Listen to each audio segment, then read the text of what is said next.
gimana caranya pendapat-pendapat itu tuh bisa jadi satu gitu. Karena pendapat-pendapat yang berbeda itu kan sebenarnya kan ide-ide yang berbeda juga kan. Nah, gimana caranya dari ketiga ide yang kita punya nih bisa jadi satu itu gimana? Itu kan pasti kan akan menjadi ide yang sangat bagus ya buat kita. Karena tiga ide digabung menjadi satu gitu.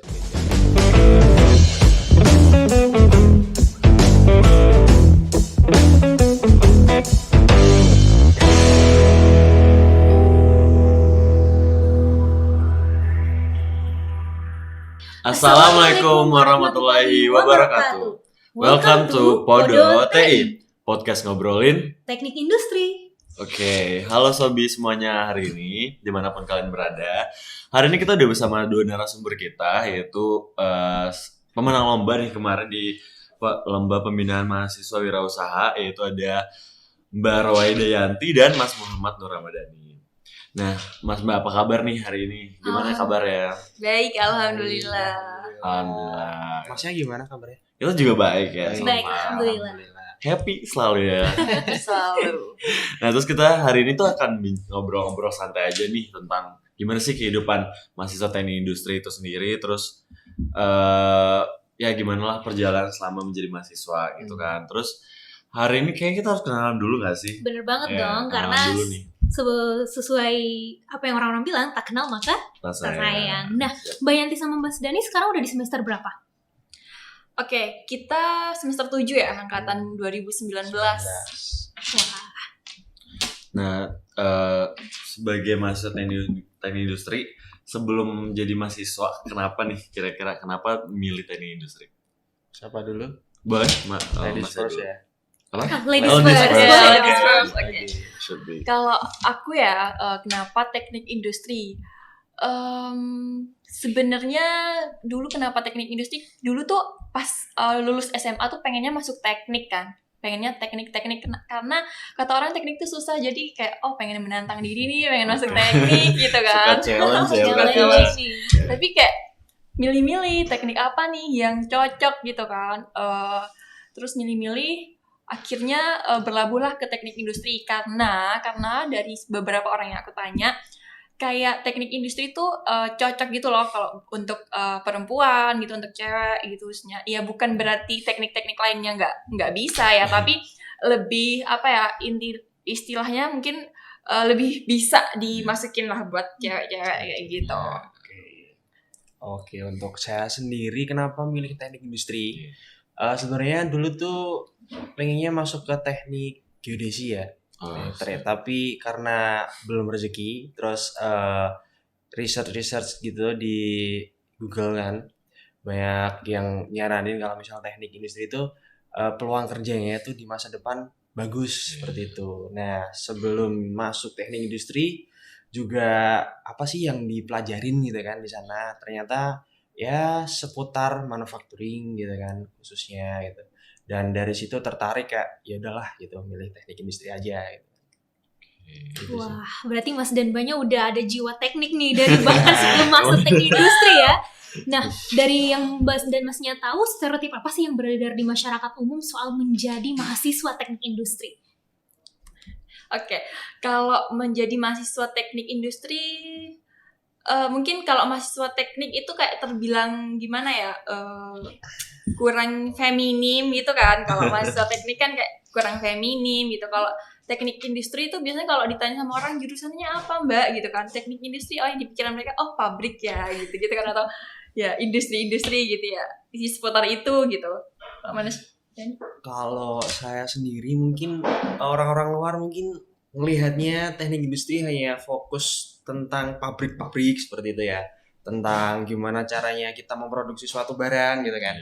Ternyata ketika dilihat jauh daripada itu, teknik industri sebenarnya mempelajari banyak hal, termasuk teknik beberapa pelajaran atau ilmu dari teknik-teknik lain gitu kan kita pelajari juga ya, meskipun cuman dasar-dasarnya ya, paling enggak kita tahu gitu. Tetapi khususnya menurut saya untuk teknik industri itu lebih ke bagaimana cara kita menjalankan suatu perusahaan seperti itu. Nah, so far kan udah jadi mahasiswa teknik industri kan, udah semester 7 malah.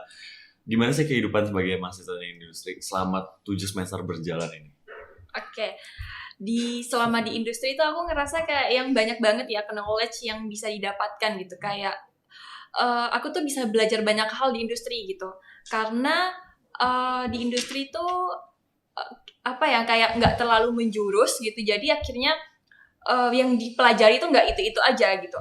Aku bisa belajar kayak programming gitu, terus bisa juga belajar tentang desain organisasi atau dan masih banyak lagi gitu. Jadi so far menurut aku menyenangkan sih di teknik industri. Ya, iya sih. Melanjutkan perbincangannya Mbak Yanti tadi ya. Ya, karena kita mempelajari banyak hal di teknik industri, jadi ketika anak-anak teknik ngumpul ya istilahnya, itu kita bisa nyambung lah sama anak-anak teknik lain gitu ya. Teknik kimia kita tahu gitu kan, teknik mesin dan lain sebagainya kita tahu. Jadi ya asik-asik juga sih maksudnya untuk menjadi anak teknik industri. So far so good lah ya. Ya, Bagus banget. banyak juga pengalaman-pengalaman mungkin yang baru kita dapat, baru kita ketahui pas waktu kita sudah sudah terjun ke teknik industri seperti itu. Nah, selama proses menjadi seorang mahasiswa tentu ada peran-peran dosen dan sivitas-sivitas akademia di Universitas Islam Indonesia. Menurut Mas dan Mbak, dosen-dosen teknik industri gimana nih? Oke, sejauh ini ya yang sejauh aku dari semester 1 sampai semester 7 tuh nggak ada dosen yang gimana-gimana ya di teknik industri ya, semuanya kayak yang welcome. Terus banyak juga dosen yang bisa deket gitu loh sama mahasiswanya kayak gitu, terus bisa proyekan bareng kayak gitu. Jadi buat aku bagus sih, kayak masih oke-oke aja. Iya sih, benar juga. Dan setiap dosen itu punya karakteristiknya masing-masing. Dan karakteristik dosen itu ingin pada intinya itu ingin menjadikan mahasiswanya itu lebih baik lagi dan lebih baik lagi. Tergantung bagaimana kita memandang atau sudut pandang kita terhadap dosen itu sendiri. Gitu. Ada yang dosen itu tegas, gitu kan. Ada yang suka kedisiplinan. Tergantung kita sebagai mahasiswa memposisikan diri kita sebagai mana itu. Banyak yang supportive juga lah ya. Iya, supportive. Tapi selama 7 semester ini momen yang paling berkesan apa aja selama kuliah? Banyak banget ya sebenarnya momen yang berkesan, meskipun kita kuliahnya 75% mungkin online ya. Angkatan online ya. Mungkin online ya, 2 tahun kita online gitu. Jadi ya, tapi banyak momen yang berkesan gitu meskipun online ya. Contohnya ketika ikut event atau lomba kayak gitu kan. Terus project dosen, terus di lab juga gitu. Jadi menurut aku banyak sih momen-momen yang berkesan. Kalau Dani gimana? Ya, banyak juga sih momen berkesan, momen pembelajaran diri gitu kan, perkembangan diri, mengembangkan skill-skill gitu kan. Selama 7 semester ini ya banyak sekali hal-hal yang value-value yang bertambah gitu di diri saya gitu, terutama hal-hal yang mengenai soft skill gitu kan. Banyak pengalaman yang saya dapatkan selama 7 semester lah ini. Wah, sudah ngomongin soal pengalaman dan soft skill, berarti ada aktivitas akademik, non-akademik di luar kampus yang Mbak dan Masnya ikuti. Boleh ceritakan lebih lanjut? Ya, kalau saya sendiri di luar akademik mungkin ya selain jadi mahasiswa pada umumnya ya, yang kelas, tugas gitu kan. Itu saya ikut wedding organizer di salah satu WO di Jogja gitu.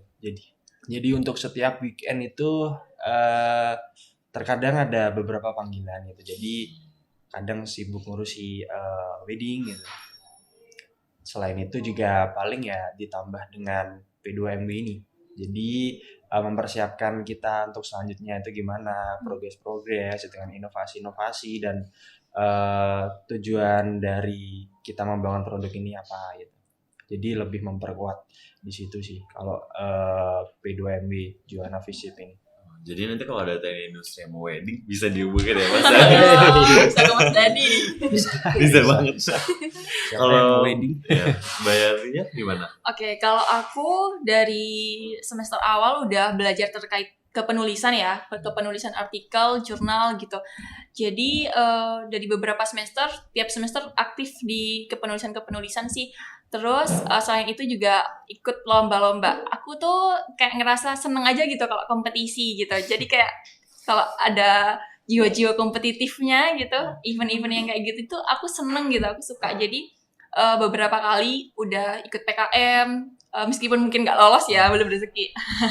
Terus kayak ikut lomba-lomba kayak lomba poster, terus mungkin lomba desain produk, terus lomba banyak sih lomba. Terus tapi yang sekarang yang terakhir itu yang lolos itu yang kewirausahaan. Iya sih, ya banyak lomba juga sih buat kalian angkatan 21, 20 karena dari lomba-lomba itu tuh nanti mental kalian terlatih gitu. Meskipun nanti dalam hasilnya itu masih belum rezeki atau masih belum beruntung ya. Tapi di sana tuh ada sisi pembeda lah buat kalian yang mungkin sering mengikuti lomba dengan orang yang tidak mengikuti lomba. Ya, adrenalinnya tuh lebih challenge Ya. juga lah ya Mas lomba itu ya. Pasti banyak. Iya. Terus kan lomba kemarin tuh yang P2MB itu ya. Itu sebelum ngikutin itu apa sih awal mulanya bisa dari awal tahu terus gimana progresnya itu lomba itu kayak gimana? Oke. Lomba tahu. Oke, kebetulan banget lomba atau produk yang kita bawa ke P2MW itu adalah produk keluaran dari Hitasma atau hibah tugas akhir dan hibah tugas akhir dan startup teknik industri. Jadi teknik industri punya hibah itu dan itu kalau nggak salah ada tiap tahun.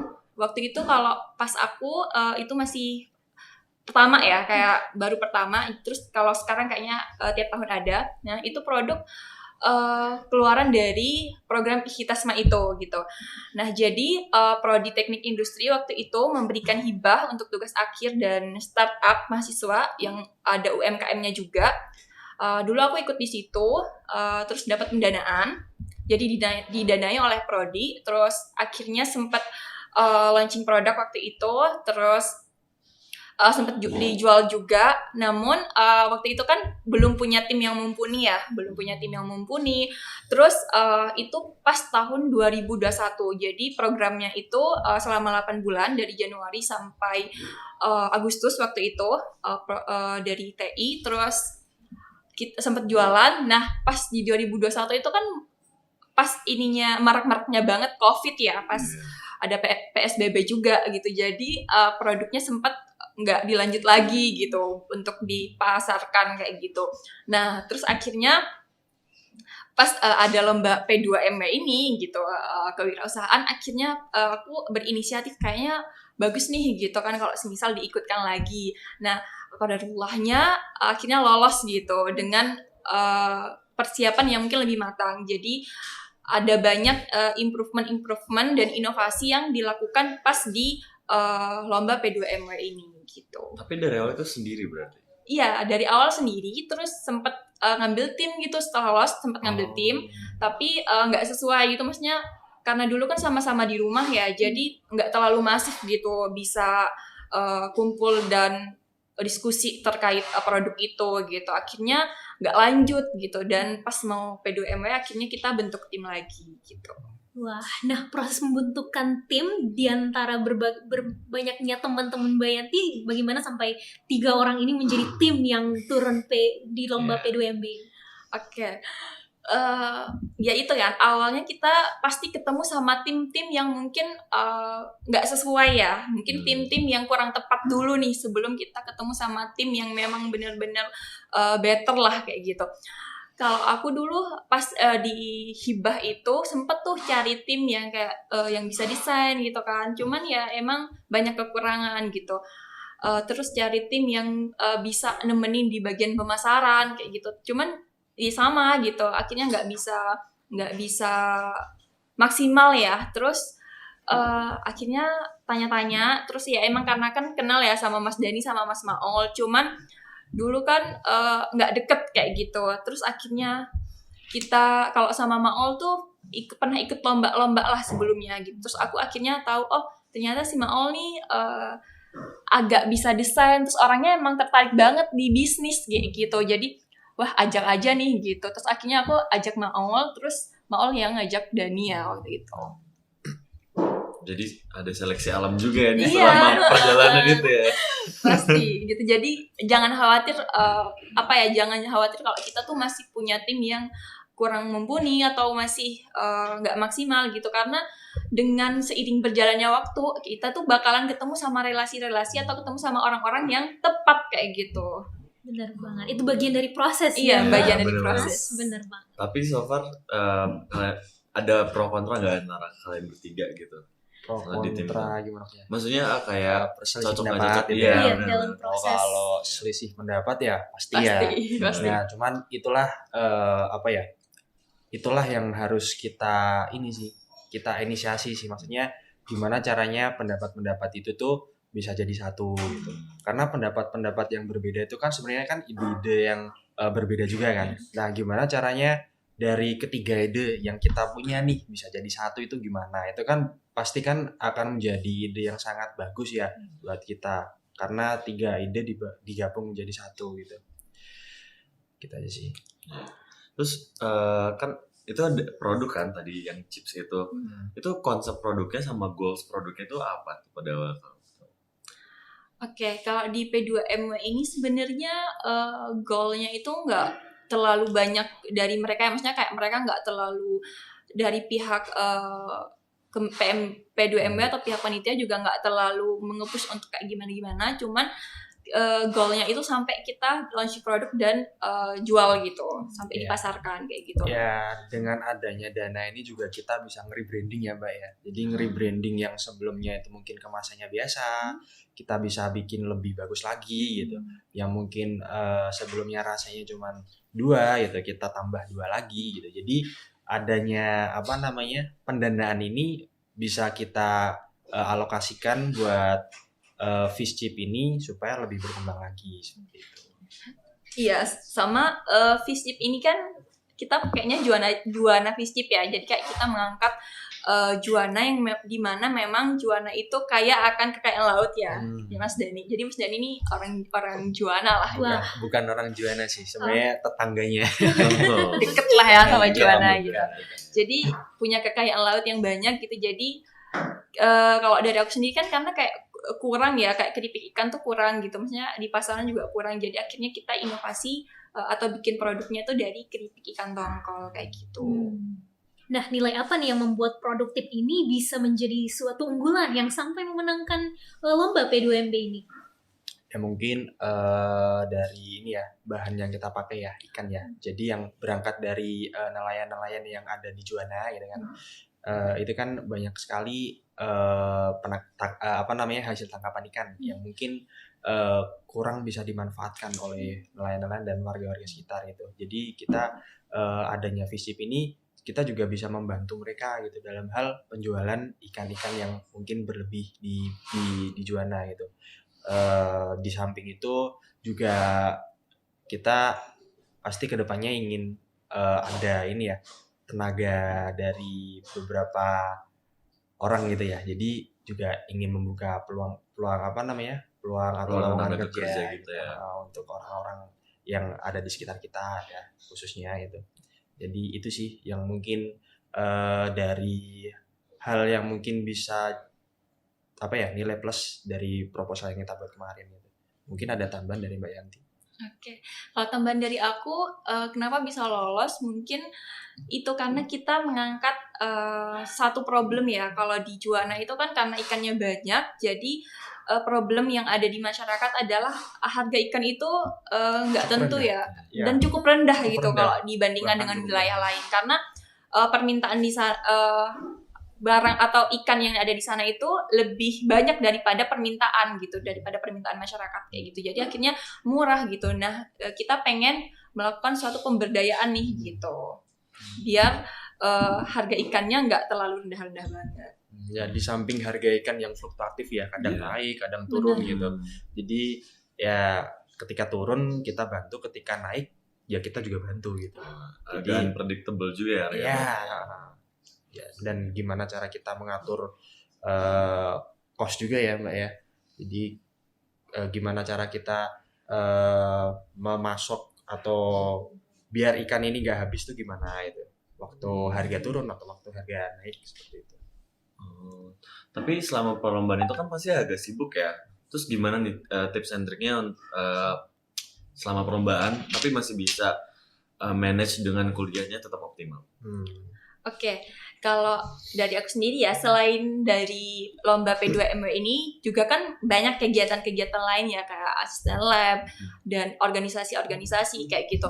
Kalau dari aku, kita itu backup ya, saling backup kayak gitu. Terus kita ngasih job desk masing-masing kayak gitu. Kayak semisal aku di bagian produksi, terus kayak Dani di bagian desain, nanti Maol di bagian pemasaran kayak gitu. Jadi kita tuh punya job desk-nya masing-masing karena jujur untuk ketemu aja tuh kita kadang susah gitu untuk ketemu bareng, nentuin jadwal bareng. Jadi yang paling penting menurut kita tuh adalah gimana job desk kita masing-masing itu kelar gitu, biar tetap ada perkembangan gitu, tetap ada progres kayak gitu. Ya salah satu hal yang paling penting juga itu sih memang time management ya. Pengaturan waktu gitu, gimana waktu kuliah, tugas gitu kan. Kalau misal waktunya wedding, waktunya P2MY gitu kan. Yang paling penting ya gimana cara kita bisa bertanggung jawab di setiap setiap waktu yang kita punya gitu. Jadi hal yang paling susah buat kita kembali itu adalah waktu gitu. Jadi bagaimana cara kita bisa memaksimalkan waktu itu secara baik. Kalau misal kita hari itu ada janjian dan kita udah ada janjian di hal lain gitu, ya bilang nggak bisa gitu, daripada kita harus repot sendiri gitu kan. Jadi gimana cara kita bisa membagi waktu antara satu dan lain hal gitu. Dan satu lagi sih, kalau akhir-akhir ini tuh jangan lupa vitamin aja sih, biar nggak tumbang aja gitu. Fit terus ya. Iya, biar nggak itu adalah hal yang paling penting sih. Kita bisa ngatur waktu, tapi kita nggak bisa ngatur kita kesehatannya itu sampai kapan gitu kan. Jadi ya buat preventif aja gitu. Seperti temannya satu lagi kan sekarang nggak bisa hadir ya. Bisa hadir. Bisa hadir. Semoga cepat sembuh ya. Amin. Nah, dari seluruh proses perlombaan, kesibukan, kewirausahaan, pembelajaran berharga apa sih yang Mas dan Mbak bisa petik dari perjalanan ini? Oke, banyak banget sih. Sampai semester 7 ini kalau ngaca ke belakang mungkin ya, atau kalau lihat ke belakang pas semester 1 atau semester 2 kayak wah jauh banget bedanya gitu. Kayak banyak banget hal yang bisa bikin diri aku tuh improve kayak gitu. Banyak sih pembelajaran, ya itu pembelajaran mungkin kayak gimana kita berkomunikasi sama orang lain, kayak gimana kita time management, yang paling penting ya time management, karena dulu ingat banget tuh pas semester awal-awal tuh kayak yang kewalahan tuh sampai sering sakit kayak gitu. Terus akhirnya gimana caranya terus evaluasi diri biar bisa manajemen waktu dengan baik. Terus relasi juga penting kayak gitu kan. Terus pembelajaran lain dengan mengikuti event, lomba, pendanaan, itu tuh banyak hal yang bisa dipelajari yang nggak ada di dalam kelas kayak gitu. Jadi banyak yang bisa dipelajari hal-hal lain lah gitu di luar pembelajaran yang ada di kelas. Menarik ya, Mbak Yanti. Ya sama sih kurang lebih. Jadi yang awalnya kita maba gitu ya, nggak tahu apa-apa istilahnya kan, relasi juga kurang gitu kan. Bisa berjalan sejauh ini tuh, bisa berjalan sejauh ini tuh kayak berasa wah gitu ya. Nambah relasi gitu kan, nambah pengetahuan, nambah pengalaman gitu. Jadi yang ya sebagai mahasiswa baru gitu ya, waktu dulu gitu, itu tuh mencari pengalaman tuh adalah hal wajib sih menurut saya sih. Jadi meskipun kalian nantinya ikut perlombaan A, perlombaan B, sampai perlombaan Z gitu ya, meskipun nggak menang, itu pasti ada beberapa hal yang kalian pelajari gitu. Beberapa hal yang dari kalian itu nggak tahu menjadi tahu gitu. Hal yang kalian oh gini ya. Jadi yang kayak banyak walahnya, oh walah gitu. Karena sukses juga berasal dari gagal dulu ya. Iya, benar. Jadi mungkin kita harus melalui beberapa kegagalan dulu gitu kan. Habis itu kita baru memetik apa namanya kesuksesan gitu kan. Jadi ya jangan menyerah aja sih. Oke. Terus terakhir nih, mungkin karena waktunya juga udah cukup, udah di akhir ya. Apa sih pesan-pesan untuk viewers Podo.TI hari ini? Oke, buat sobat TI ya, buat Ya. teman-teman industri kita, khususnya yang masih mahasiswa baru nih, angkatan 2022 atau 2021 gitu kan. Tolong jangan disia-siakan waktunya.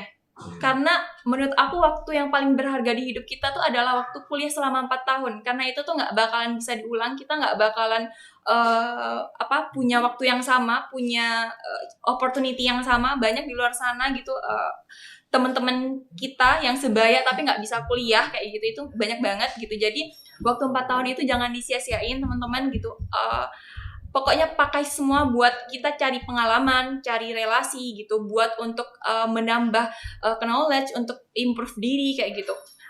Karena apalagi di teknik industri ya, dan di UII gitu, Universitas Islam Indonesia gitu, banyak banget peluang gitu untuk kita bisa melakukan banyak hal kayak gitu. Jadi jangan disia-siain aja.